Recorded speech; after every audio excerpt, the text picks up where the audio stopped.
Hello student, आप सभी का स्वागत है आपके अपने नवनिर्माण एजुकेशन में। आई होप आप लोग भी स्वस्थ होंगे और आपकी पढ़ाई अच्छे से चल रही होगी। चलिए इसी शुभकामनाओं के साथ हम अगला क्वेश्चन देखेंगे। एक्सरसाइज 5.2 का ही क्वेश्चन नंबर 16 जो आपके स्क्रीन पे दिखा भी रहा होगा। कह रहा है वह एपी ज्ञात कीजिए जिसका तीसरा पद 16 और सातवां पद पांचवें पद से 12 अधिक है। यानी हमें यहाँ एपी बनाना है। यहाँ पे हमें जो दिया हुआ लिख लेंगे। ये याद रखिए, क्वेश्चन कैसे लिखा जाता है ये आपको आना चाहिए। कह रहा है इसका तीसरा पद 16 है, दिया है यानी तीसरा 16 और जो सातवां पद है पांचवें पद से 12 अधिक है। यानी और दिया है जो A7 है वो पांचवें पद से कितना अधिक है, 12। यदि इसको हम क्या लिख सकते हैं, और हमें एपी बनाना है, इसे हम लिख सकते हैं A+2D। तीसरे पद का यही फार्मूला, तो 16 हो गया समीकरण 8। इसी बेसिस की बात करें हम इसे लिख सकते हैं A+6D और 5 और लिख सकते हैं A+4D प्लस 12। इसको इधर लेकर आए तो ये हो जाएगा A+6D, ये इधर आएगा माइनस है, -4D इक्वल टू 12 यानी 12। ए से ये घट के 0 हो जाएगा। 6D में से 4D घटाएंगे 2D होगा 12। 2 से ये कट जाएगा कितने बार में, 6 बार में, तो D का मान कितना आ गया, अच्छा डी का मान इक्वेशन फर्स्ट में रख देते हैं। लिखेंगे डी का मान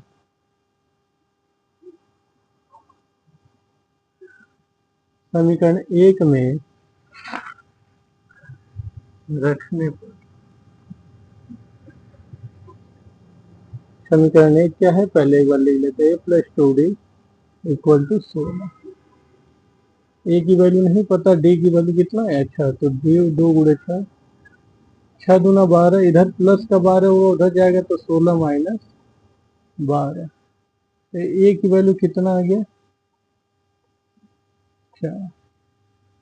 अब ए और डी, हमें ए पता चल गया और डी की वैल्यू पता चल गया, तो हम एपी बहुत ही आसानी से बना लेंगे।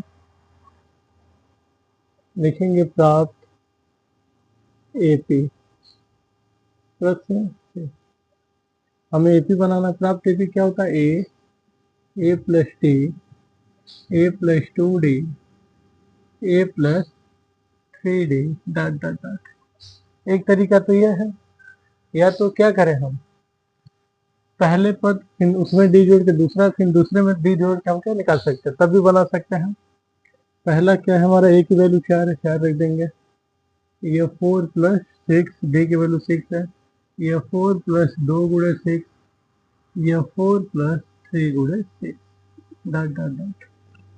ये 4 होगा, ये 10 हो जाएगा, ये 6 दूना 12, 4 16 होगा, ये 6 3 18 4 22, यानी 6 जोड़ते हुए भी चले जाएंगे, हमें एपी प्राप्त हो जाएगा। तो क्वेश्चन नंबर 16 को हम ए और डी निकालने के बाद ये हमारा क्या हो गया, एपी प्राप्त हो गया। अगला क्वेश्चन, क्वेश्चन नंबर 17 कह रहा है एक एपी दिया है, हमें एपी दे दिया है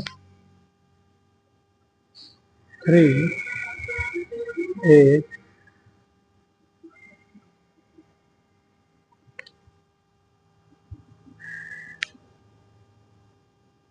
253 ये दिया है। कह रहा मैं अंतिम से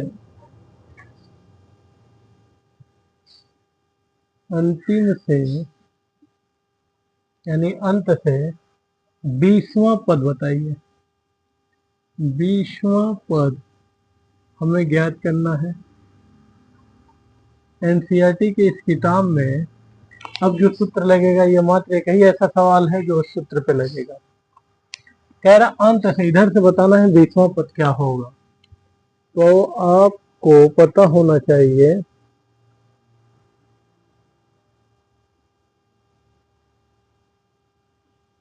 हम जानते हैं अंत से एनवा पद का सूत्र होता है अंत से एनवा पद अगर हमें निकालना हो होता है यल माइनस एन माइनस 1 डी, यह फार्मूला होता है। हमें यहाँ दिया है यल 253, अगर हम यहाँ डी निकालना चाहें तो 8 माइनस 3 यानी 5 आ गया, और क्या बचा एन, यहाँ एन हमें दे दिया है 20, यानी अंत से हमें 20वां पद निकालना है, वही होगा। तो लिखेंगे क्या, अंत से 20वां पद, अंत से 20वां पद जो होगा वो हमारा फार्मूला इसी में रखेंगे L minus N minus 1 D. L की जगह 253 माइनस एन की जगह 20 माइनस 1 और डी की जगह 5। ये 253 यानी 253 माइनस ये 19 होगा, 19 बचे 95 यानी 19 5 जा 95 होता है। इसको सब्ट्रैक्ट कर देंगे, तेरे में से 5 गया 8, 14 में से ये 4 बचेगा, 14 में से 9 गया 5 और ये, यानी अंत से जो 20वां पद होगा, इस साइड से जो 20वां पद होगा वो क्या होगा हमारा 158 होगा। तो जब भी हमें सवाल में कह दे अंत से, यहाँ पे देखिए कहा है अंतिम से या अंत से, तो हमेशा इस फार्मूले का प्रयोग करते हैं। एनसीईआरटी के बुक में आपका ये मात्र एक ही ऐसा सवाल है जो इस सूत्र पे लगा है, बाकी आपका यल पे और एन वाले फार्मूले पे लगा हुआ है। क्वेश्चन नंबर 18 कह रहा किसी एपी के चौथे और 8वें पदों का योग 24 है, छठे और 10वें पद का योग 44 है, तो इस एपी यानी समांतर श्रेणी के प्रथम 3 पद ज्ञात करना है। पहले जो सवाल में जो दिया उसको लिख लेते हैं। सवाल अगर आपको लिखने आ रहा है तो आधा दिक्कत वहीं दूर हो जाएगा। कह रहा चौथे और 8वें पदों का योग, चौथे मतलब A4 और A8 पदों का योग कितना है 24 है, ठीक। और छठे और 10वें पदों का योग 44 है। तो हम एपी के 3 पद ज्ञात करना है। पहले देखते हैं जो दिया है A4 को हम क्या लिख सकते हैं A प्लस 3D, और A8 को क्या लिख सकते हैं A प्लस 7D। ये याद रखिएगा, यह एन बराबर A plus N minus 1D वाले फार्मूले से हम लोग कर रहे हैं। इक्वल 24 यानी यह ए मिल के कितना हो जाएगा 2 है, और ये 7 के 10D बराबर 24। ये इक्वेशन फर्स्ट हो गया। आप चाहते हैं 2 कॉमन लेके भी काट देंगे तो छोटा हो जाएगा। खैर इसको इसकी बात करें, हम इसे लिखेंगे A प्लस 5D, और लिखेंगे, और इसे हम लिखेंगे A plus 9D equal to 44।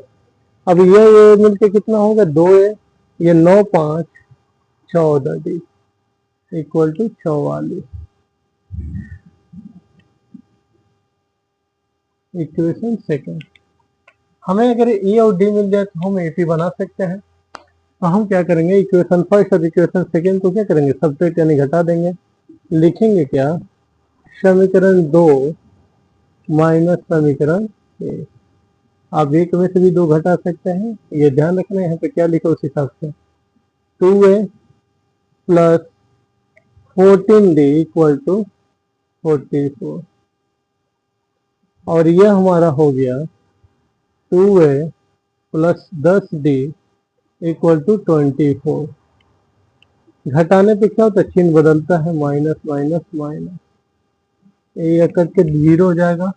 14 में से 10 घटाएंगे तो क्या बचेगा 4D, और ये हो जाएगा 20, यानी 4 से इसे काट देंगे 5 बार में, तो D की वैल्यू क्या आ गया हमारा 5। इस D की वैल्यू हम क्या करेंगे, किसी भी इक्वेशन में पुट कर देंगे तो ये आ जाएगा। लिखेंगे D का मान समीकरण यानी इक्वेशन फर्स्ट में रखने पर, put the value in equation first, समीकरण 1 में रखने पर, समीकरण 1 सबसे पहले लिख लेंगे 2A plus 10D equal to 24। ये हमारा फर्स्ट है, यहाँ पे D की वैल्यू रख देंगे 2A प्लस 10 गुणे D की वैल्यू क्या है 5 रख देंगे बराबर 24।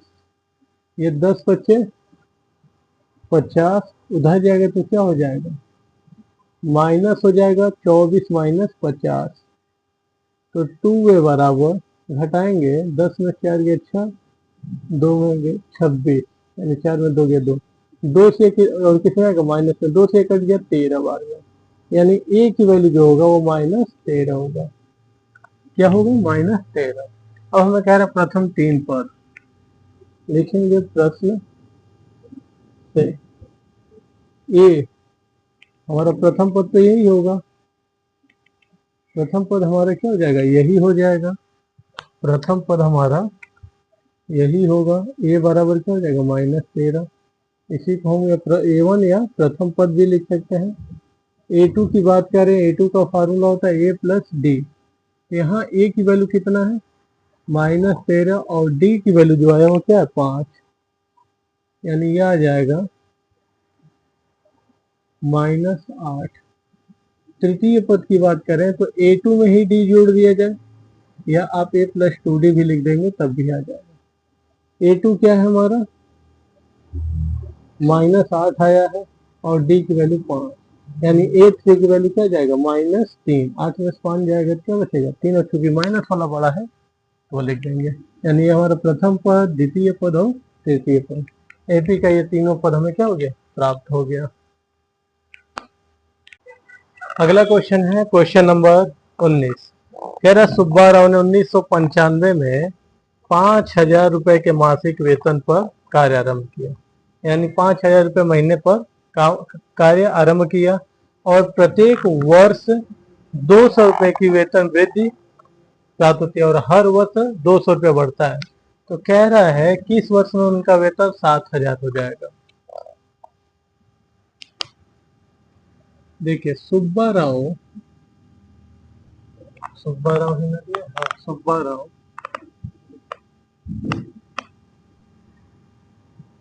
सुब्बा राव का मासिक वेतन जो महीने का कमाते हैं, मासिक वेतन कितना दिया, 5,000 रुपए। प्रति वर्ष जो वृद्धि हो रही है, प्रति वर्ष वृद्धि कितना हो रहा है, 200 रुपये। और ये कब स्टार्ट किए हैं, 1995 में। तो लिखेंगे यहाँ 1995 में सुब्बा राव का मासिक वेतन प्रति वर्ष वृद्धि, या कह रहे किस वर्ष उनका वेतन 7,000 हो जाएगा। मान लेंगे, माना n वर्ष में उनका वेतन क्या हो जाएगा, 7,000 रुपये हो जाएगा, यानी 7,000 रुपया हो जाएगा। ठीक है, यहाँ तक तो क्लियर है। तो हम यहाँ फार्मूला लगाएंगे, L इक्वल टू क्या होता है, A plus n minus 1 D,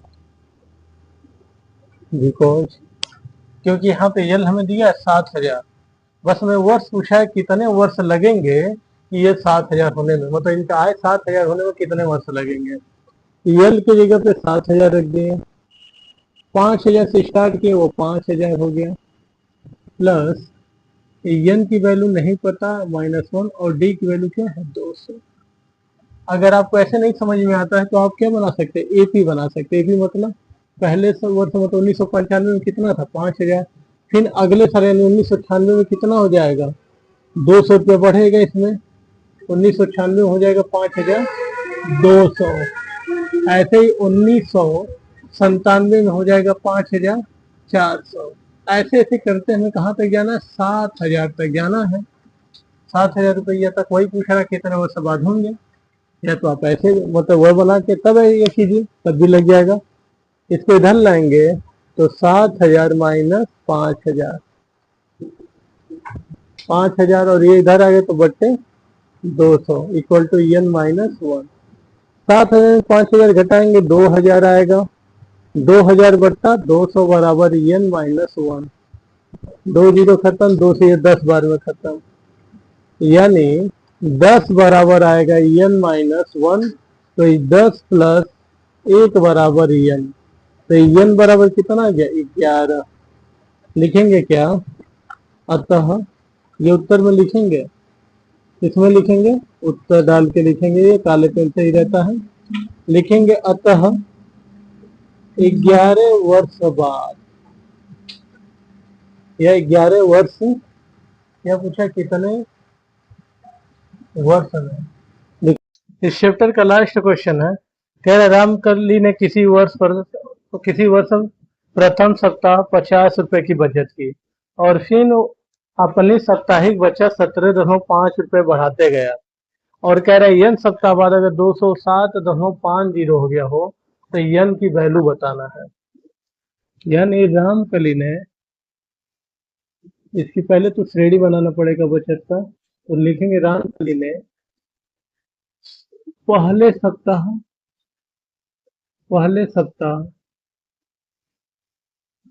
बचत की कितना 50 रुपए की। तो रामकली ने पहले की जगह दूसरे लिख देंगे, दूसरे सप्ताह बचत की, कह रहे कितना बढ़ गया, दूसरे सप्ताह उसने 50 रुपए में से और 17.5 बढ़ा दिया, यानी इसमें 17.5 जोड़ दें, 50.0 में क्या जोड़ दें 17.5, तो दूसरे सप्ताह की बचत इससे क्या होगा 67.5। फिर रामकली ने तीसरे, ऐसे ही निकालेंगे तीसरे सप्ताह की बचत, तो दूसरे वाले से भी 17.5 क्या अधिक बचत करेगा, यानी 67.5 में क्या जोड़ दें 17.5 जोड़ दें तो हमें तीसरे सप्ताह का बचत मिल जाएगा। 5 5 10, 7 7 14, 1 15 का 5, 6 1 7 1 8, यानी इतने रुपए की बचत की। इसके कहने का मतलब है पहले सप्ताह 50 रुपए बचत की और हर सप्ताह वो अगले वाले से 17.5 बढ़ाते जा रहा है, तो दूसरे सप्ताह का ये, तीसरे सप्ताह का ये हो जाएगा। लिखेंगे क्या, बचत का प्राप्त एपी,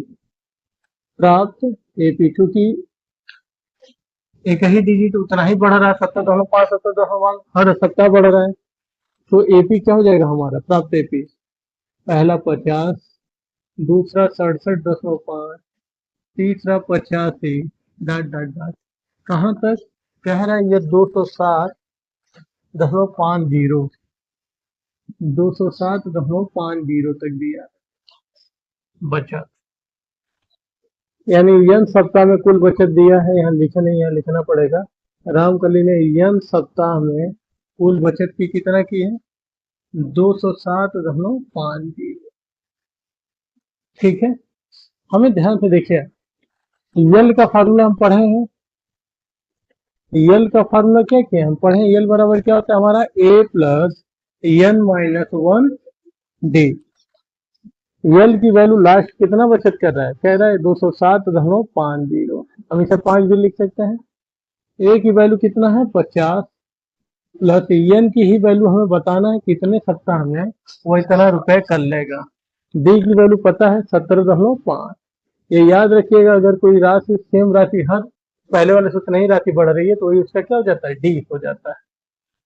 पहले इसको इधर लाएंगे, ये हो जाएगा 207.50, इसको इधर लाएंगे तो -50.0 लिख सकते हैं इसको, ये चूंकि गुणे के रूप में इधर आएगा तो भाग 17.5 बराबर n माइनस 1, ये घटा देते हैं,